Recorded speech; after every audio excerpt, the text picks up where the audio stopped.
ہم سب کی طرف اشارہ کیا ہے کہ مجھے اس دن تک کی مہلت دیتے جب یہ دوبارہ اٹھائے جائیں گے اپنی قبروں سے قیامت والے دن.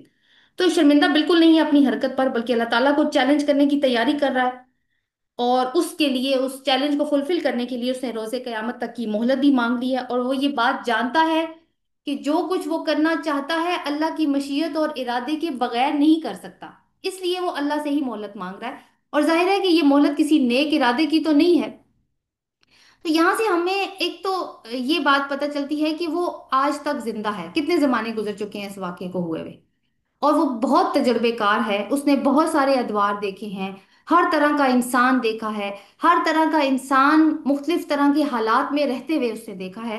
تو اس کو معلوم ہے کہ کس کو کس طریقے سے بھٹکانا ہے اور گمراہ کرنا ہے.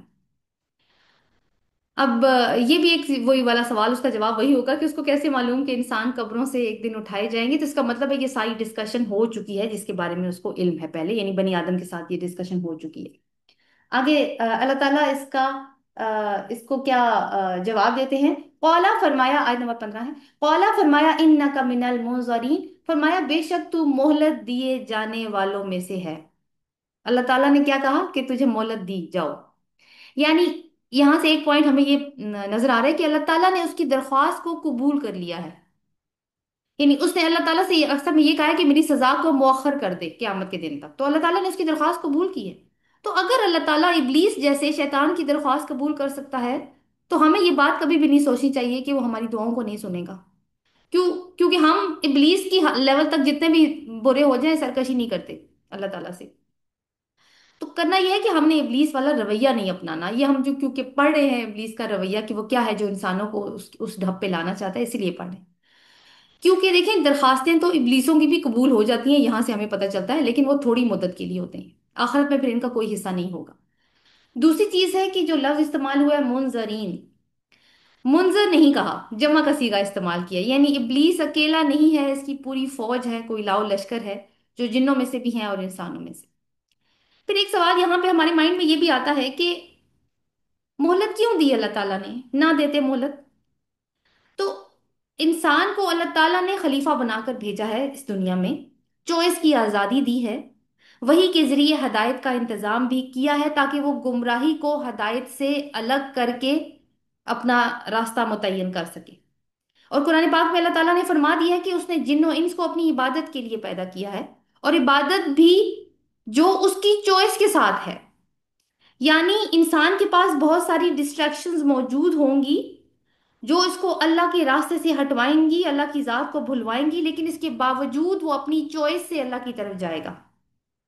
تو جس طرح اندھیرے کی قدر روشنی کی قدر اندھیرے کو دیکھ کے آتی ہے، خوبصورتی کی قدر بھی بدصورتی کو دیکھ کے آتی ہے، اسی طرح ہدایت کی قدر بھی گمراہی کو دیکھ کے ہی آتی ہے.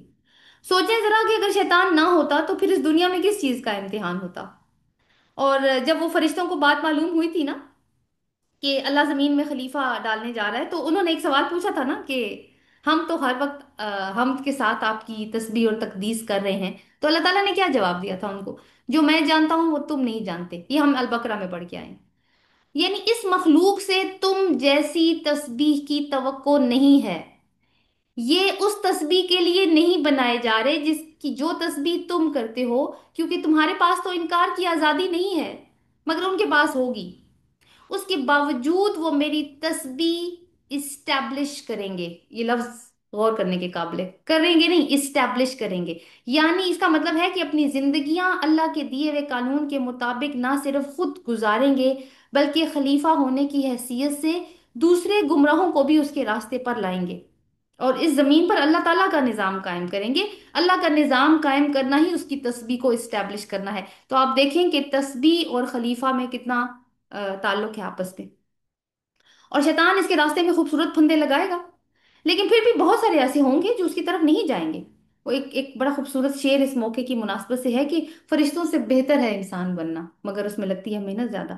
تو انسان کا کمال، اس کا تقوی اور ذمہ داری کا احساس اسی وقت نکھرتا ہے جبکہ اس کے راستے میں رکاوٹیں آتی ہیں. جب رکاوٹیں آئیں گی تو اس کو اپنی صلاحیتوں کو نکھارنے کا موقع ملے گا نا، پھر ہی تو وہ مقابلے کے لیے تیار ہوگا. اور یہ رکاوٹیں ابلیس ہی کی طرف سے آئیں گی. آگے چلیں آیت نمبر 16 کی طرف. قال، اس نے کہا فَبِمَا أَغْوَيْتَنِي لَأَقْعُدَنَّ لَهُمْ صِرَاطَكَ الْمُسْتَقِيمِ، اس نے کہا کہ بوجہ اس کے کہ جو تو نے مجھے اغوا کیا، میں ضرور، البتہ میں ضرور بیٹھوں گا ان کے لیے تیرے سیدھے راستے پر، یعنی صراطک المستقیم، جو تیرا صراط مستقیم ہے نا، میں ان پہ ضرور بیٹھوں گا۔ اب شیطان نے، اللہ تعالیٰ نے جب مہلت دی تو آگے سے یہ جواب دے رہا ہے اللہ تعالیٰ کو۔ اغویتنی کا لفظ انڈر لائن کر لیجیے، اور لأقعدن کا لفظ بھی انڈر لائن کر لیجیے۔ صراط المستقیم، صراط مستقیم کو تو ہم جانتے ہیں لیکن پھر بھی ہم ڈسکس کریں گے۔ اغویتنی کو دیکھتے ہیں۔ اغویتنی کا مطلب کیا ہے کہ اغوا کر لیا، ٹھیک ہے، اور آپ کے مصحف میں لکھا ہوگا کیونکہ تو نے مجھے گمراہ کیا۔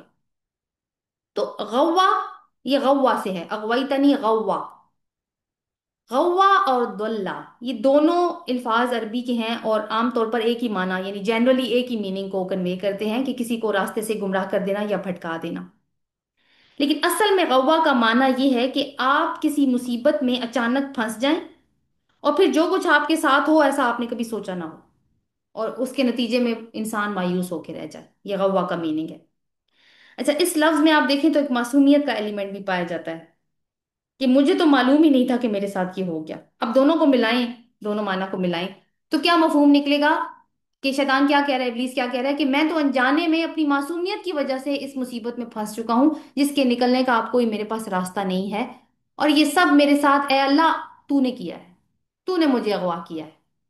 اب پچھلی آیت میں وہ اللہ سے ٹائم مانگ رہا ہے، مہلت مانگی ہے نا اس نے، اللہ نے کیا کہا ہے آگے سے، تمہیں مہلت دے دی۔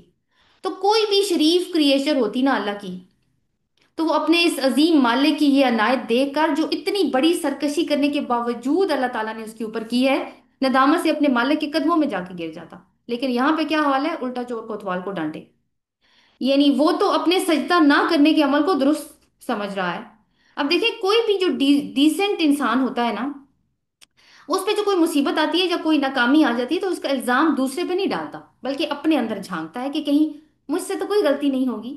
آپ دیکھیں سورت کے شروع میں ہم نے کیا پڑھا تھا، کہ اللہ تعالیٰ نے رسول اللہ صلی اللہ علیہ وسلم کو فرمایا کہ ایک زبردست کلام آپ پر نازل کیا ہے تو آپ کا سینہ تنگ نہ ہو۔ تو کیوں ہوتا تھا رسول صلی اللہ علیہ وسلم کا سینہ تنگ؟ کہ وہ سمجھتے تھے، کہ سوچتے تھے کہ کہیں مجھ سے تو کوئی کوتاہی نہیں ہوگی، پیغام تو اتنا زبردست ہے، کہیں مجھ سے تو کوئی کمی نہیں ہے اس پیغام کو آگے پہنچانے میں۔ یہ آیت نمبر 2 میں ہم نے پڑھا تھا اسی صورت کی۔ اور جو انڈیسنٹ لوگ ہوتے ہیں وہ اپنی ناکامی کا الزام ہمیشہ دوسروں پہ دھرتے ہیں، اور یہ ایسے لوگ ہمیں ملتے ہیں اپنے سوسائٹی میں دیکھنے کو۔ دوسروں کے اوپر دیکھنے کے سے پہلے ہمیں اپنے اپنے اندر جھانکنا ہے کہ کہیں میں تو ایسا نہیں کرتی۔ فار ایگزامپل، آفس دیر سے پہنچے تو الزام بیوی پہ لگا دیا، یا ٹریفک پہ لگا دیا، یا ملکی حالات ہی یہاں کے ٹھیک نہیں ہیں، فلانے نے مجھے تنگ کیا، سڑکیں خراب تھیں۔ تو میں نے اور آپ نے یہ اب اپنے اندر جھانک کے دیکھنا ہے کہ کہیں ہم ایسا تو نہیں کرتے کہ غلطی ہم سے ہوتی ہے اور ہم اس کا الزام کسی اور کے اوپر لگا کے خود اپنے ہاتھوں کو صاف رکھنے کی کوشش کرتے ہیں۔ تو اگر ہم ایسا کر رہے ہیں تو اس کا مطلب ہے کہ ایک ابلیسی کوالٹی ہے جو ہمارے اندر آ رہی ہے اور ہم نے اس کو اپنے اندر سے ہٹانا ہے۔ سورۃ الانعام کی وہ آیت آپ کو یاد ہوگی 148، کہ یہ مشرکین جنہوں نے شرک کیا ہے کہتے ہیں اگر اللہ نہ چاہتا تو ہم شرک نہ کرتے، نہ ہی ہمارے باپ دادا شرک کرتے، اور نہ ہم کسی چیز کو حرام قرار دیتے۔ اسی طرح جو لوگ ان سے پہلے ہو چکے ہیں انہوں نے بھی تکذیب کی، یہاں تک کہ انہوں نے ہمارے عذاب کا مزہ چکھ لیا۔ یہ قریش کہتے تھے، کیا کہتے تھے؟ یہ اللہ نہ چاہتا نا تو ہم کبھی شرک نہ کرتے، اللہ نہ چاہتا تو ہم حلال حرام کے جو معاملات ہیں وہ اپنے ہاتھ میں نہ دیکھتے، یعنی وہ بھی یہی کرتے تھے کہ اللہ چونکہ راضی ہے اس بات پہ اس لیے ہم یہ سارا کچھ کر رہے ہیں۔ تو الزام کس پہ ڈال رہے تھے؟ قریش مکہ اللہ پہ۔ اور ہم کیا کہتے ہیں؟ اللہ کی توفیق ہی نہیں ہے کہ ہم بھی نماز پڑھتے، ہم بھی اس کی راہ میں خرچ کرتے، اللہ چاہتا تو میرا فلانا کام نہ بگڑتا، تو یہ سب کچھ کیا ہے؟ تو یہ شیطانی کردار ہے نا۔ تو جو جو سبق ہمیں یہ ملتا ہے وہ یہ ہے کہ پہلے خود رسپانسبلٹی لینی ہے، خود ذمہ داری اٹھانی ہے، اس کو آگے شفٹ نہیں کر دینا۔ اور یہی فرق ہے آدم اور شیطان میں۔ آدم علیہ السلام نے غلطی کی تو الزام کس پر ڈالا انہوں نے؟ اللہ پر؟ نہیں۔ شیطان پر ڈال سکتے تھے؟ نہیں۔ خود اپنی رسپانسبلٹی کا بریچ انہوں نے محسوس کیا اور خود شرمندہ ہو گئے۔ تو آدمی ہونا شرف کی بات ہے، یعنی آدمی کا مطلب یہ اس سے آدم، جیسے آدم علیہ السلام سے غلطی ہوئی تو انہوں نے رسپانسبلٹی لی ہے کہ ٹھیک ہے یا اللہ ہم سے غلطی ہوئی ہے۔ تو یہاں سے پھر نا ابلیس کا اللہ تعالیٰ کو چیلنج کرنے کا آغاز ہوتا ہے. کیا کہتا ہے آگے دیکھیے اسی آیت میں، لَأَقْعُدَنَّ لَهُمْ صِرَاطَكَ الْمُسْتَقِيمَ، البتہ میں ضرور بیٹھوں گا ان کے لیے تیرے صراط مستقیم پر. اس میں آپ سے کہا تھا لَأَقْعُدَنَّ. ایک تو پہلے یہ چیز نوٹ کر لیجیے کہ اس میں نا بہت زیادہ تاکید ہے. لام تاکید بھی استعمال ہوا ہے، لا اور نون مشدد بھی تاکید کا ہے، یعنی بہت زیادہ ایمفیسس ہے اس لفظ کے اندر. لیکن مطلب کیا ہے؟ بیٹھوں گا. اب بیٹھنے کے لیے دو الفاظ ہیں. ایک تو قعدہ ہے جو لا اقعدن میں آپ کو نظر آ رہا ہے، اور ایک ہے جلسہ، اس کا مطلب بھی بیٹھنا ہوتا ہے. فرق کیا ہے دونوں میں؟ قعدہ ہوتا ہے پوری تیاری اور اہتمام کے ساتھ وقت لے کر بیٹھنا اور نظر رکھنا. اب ابلیس نے کون سا لفظ استعمال کیا؟ یہی کیا نا، لا اقعدن. تو ابلیس نے یوں کہا گویا کہ وہ پورے اہتمام کے ساتھ، پوری تیاری کے ساتھ، پورا وقت لگا کر اللہ تعالیٰ کو کہہ رہا ہے کہ تیرے ان بندوں کے راستے میں بیٹھوں گا اور صراط مستقیم سے ان کو ہٹاؤں گا. صراط مستقیم سے کیا مراد ہے؟ توحید کا راستہ. یعنی اس کو ہم اسلام کا راستہ بھی کہہ سکتے ہیں اور اس کو ہم ہدایت کا راستہ بھی کہہ سکتے ہیں. تو توحید چونکہ انسان کی فطرت میں ہے نا، اب اس کو معلوم ہے کہ صراط مستقیم کیا ہے.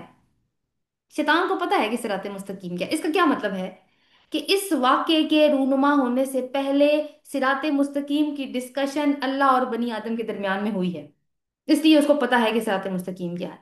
اور اسی لیے صراط مستقیم کوئی آسان راستہ نہیں ہے، حالانکہ یہ بہت چوڑا راستہ ہے، کھلا راستہ ہے، لیکن یہ آسان نہیں ہے.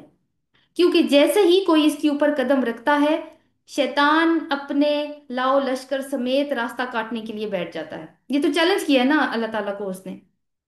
تو پھر دیکھیں کہ ہمارے لیے کتنا ضروری ہو جاتا ہے کہ ہم بار بار اللہ تعالیٰ کی مدد طلب کریں اور اسی سے ہدایت طلب کریں. کیسے؟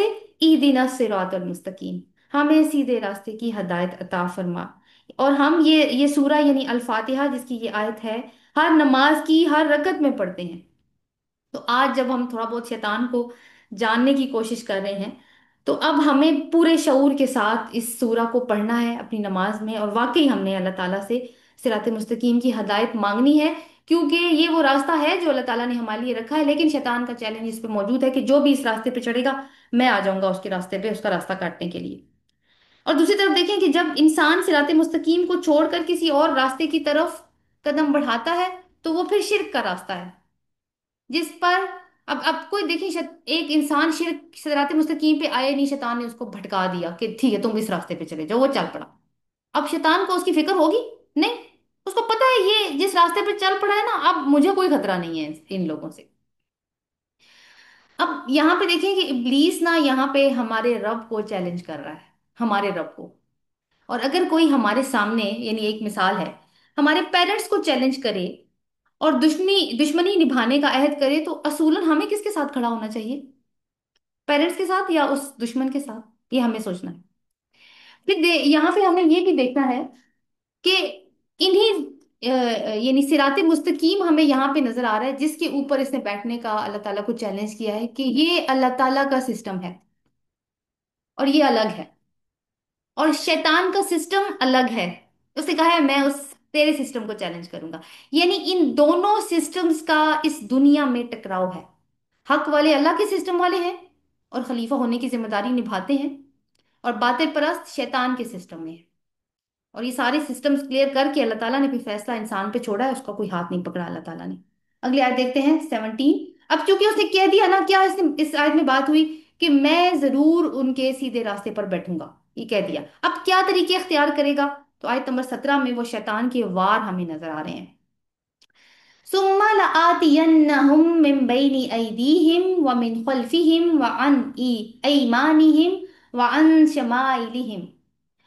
پھر البتہ میں ضرور آؤں گا ان کے پاس، ان کے سامنے سے، ان کے پیچھے سے، ان کے دائیں سے اور ان کے بائیں سے. وَلَا تَجِدُ أَكْثَرَهُمْ شَاكِرِينَ. اور تو ان کی اکثریت کو شکر گزار نہیں پائے گا. اس میں جو کی ورڈز ہیں وہ نوٹ کیجئے، انڈر لائن کیجئے. لَآتِيَنَّهُمْ أَيْدِيهِمْ خَلْفِهِمْ أَيْمَانِهِمْ شَمَائِلِهِمْ. یہ کی ورڈز ہیں، یہ اس کے حربے ہیں سارے. تو دیکھتے ہیں سب سے پہلے لآتینہم.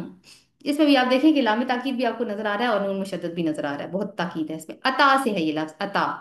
اس کا مطلب آنا بھی ہوتا ہے، اور اس کا مطلب اٹیک کرنا بھی ہوتا ہے، اور اسے کہا ہے کہ میں ضرور اٹیک کروں گا، یعنی بتا رہا ہے آپ کہ میں اٹیک ضرور کروں گا تیرے بندوں پر، اور کس طریقے سے اٹیک کروں گا، کہاں کہاں سے آؤں گا، وہ بھی اس نے بتا دیا۔ سب سے پہلے اسے کہا من بین ایدیہم، میں ان کے سامنے سے آؤں گا، یعنی سامنے سے حملہ کروں گا، جیسے کوئی فوج سامنے سے حملہ کرتی ہے نا، بھرپور۔ آپ ایک منٹ کے لیے سوچیں کہ اگر ہماری آنکھوں کے سامنے کوئی آ کر کھڑا ہو جائے تو کیا کیا ہوتا ہے پھر؟ سامنے والا ویو جو ہماری آنکھوں کے سامنے ہوتا ہے وہ بلاک ہو جاتا ہے نا، اس بندے کی وجہ سے جو آگے ہمارے کھڑا ہو گیا، یا کوئی بھی رکاوٹ ہو۔ شیطان یہی کرتا ہے، وہ انسان کے سامنے کھڑا ہو جاتا ہے، اور نہ صرف یہ کہ انسان صراط مستقیم کو نہیں دیکھ پاتا، بلکہ وہ اپنے رب کو بھی نہیں دیکھ پاتا اور آخرت کو بھی نہیں دیکھ پاتا، یعنی اس کا ویو بلاک ہو چکا ہے۔ اب اس کی نظر کہاں جائے گی جب ویو بلاک ہو چکا ہے؟ دنیا کی چکا چوند میں۔ دنیا کی چکا چوند میں وہ انسان کو اتنا الجھاتا ہے کہ وہ اس دنیا کو انسان انجوائے کرنے لگتا ہے، اور پھر اس کو آخرت کے بارے میں شکوک و شبہات پیدا ہو جاتے ہیں، اس کو اللہ کی آیات اور وعیدیں جھوٹ لگنے لگتی ہیں، اور پھر آخر میں وہ کہتا ہے کہ یہ جنت جہنم والی کوئی قیامت شامت کچھ نہیں ہونا، یہی دنیا ہے، اسی میں انجوائے کرو۔ تو آپ دیکھیں کہ الٹیمیٹلی کیا ہوگا اس کا رزلٹ، کہ انسان صراط مستقیم کو گم کر دے گا۔ دوسرا اس نے جو بتایا کہ وہ من خلفہم، وہ پیچھے سے آئے گا۔ پیچھے کیا ہوتا ہے انسان کے؟ اس کا ماضی ہوتا ہے۔ تو یہ اس کا دوسرا طریقہ واردات ہے۔ میں اس کی ایک مثال آپ کو دیتی ہوں۔ فار ایگزامپل، ہم نماز میں کھڑے ہیں، اب نماز میں بہت سارے خیال اور اندیشے آ رہے ہوتے ہیں، وسوسے آ رہے ہوتے ہیں، شیطان مسلسل کام کر رہا ہوتا ہے۔ اب وہ انسان کو یاد کرواتا ہے کہ وہ فلاں ٹائم میں تم نے وہ فلاں غلط کام کیا تھا نا۔ اب انسان کو یہ سوچ آئے کہ اس کی کیا حالت ہوگی، نماز سے دھیان ختم۔ اب وہ کیا کیا اس نے انسان کو اس کے ماضی میں وہ لے گیا اور اس کو گناہ یاد کروایا ہے، اور پھر وہ یہ گناہ یاد کروا کے اس کو احساس دلاتا ہے کہ یہ ہے تمہاری حقیقت، تم اتنے برے ہو، اور اب تم سمجھتے ہو کہ یہ نمازیں تمہیں بخشوا دیں گی؟ نہیں، اللہ تمہیں کبھی معاف نہیں کرنے والا۔ اور یہ بات کہ پھر انسان سوچے کہ یہ جنت تو اب مل نہیں سکتی، میں تو اتنا گناہگار انسان ہوں، تو کیوں نہ پھر دنیا میں ہی مزے کروں؟ تو کیا کیا ہے اس نے انسان کو ماضی یاد کروا کے مایوسی میں مبتلا کر دیا ہے۔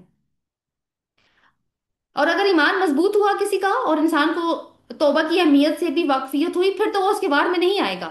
لیکن اگر ایسا نہیں ہے تو وہ خود چونکہ ابلیس ہے، ابلیس کا مطلب ہی سخت مایوس ہے اللہ کی رحمت سے، تو وہ انسانوں کے اندر بھی یہ مایوسی ڈالتا ہے کہ وہ بھی رب کی رحمت سے مایوس ہوں، اور وہ اللہ تعالیٰ سے بدگمان کرتا ہے۔ نتیجہ کیا ہوگا؟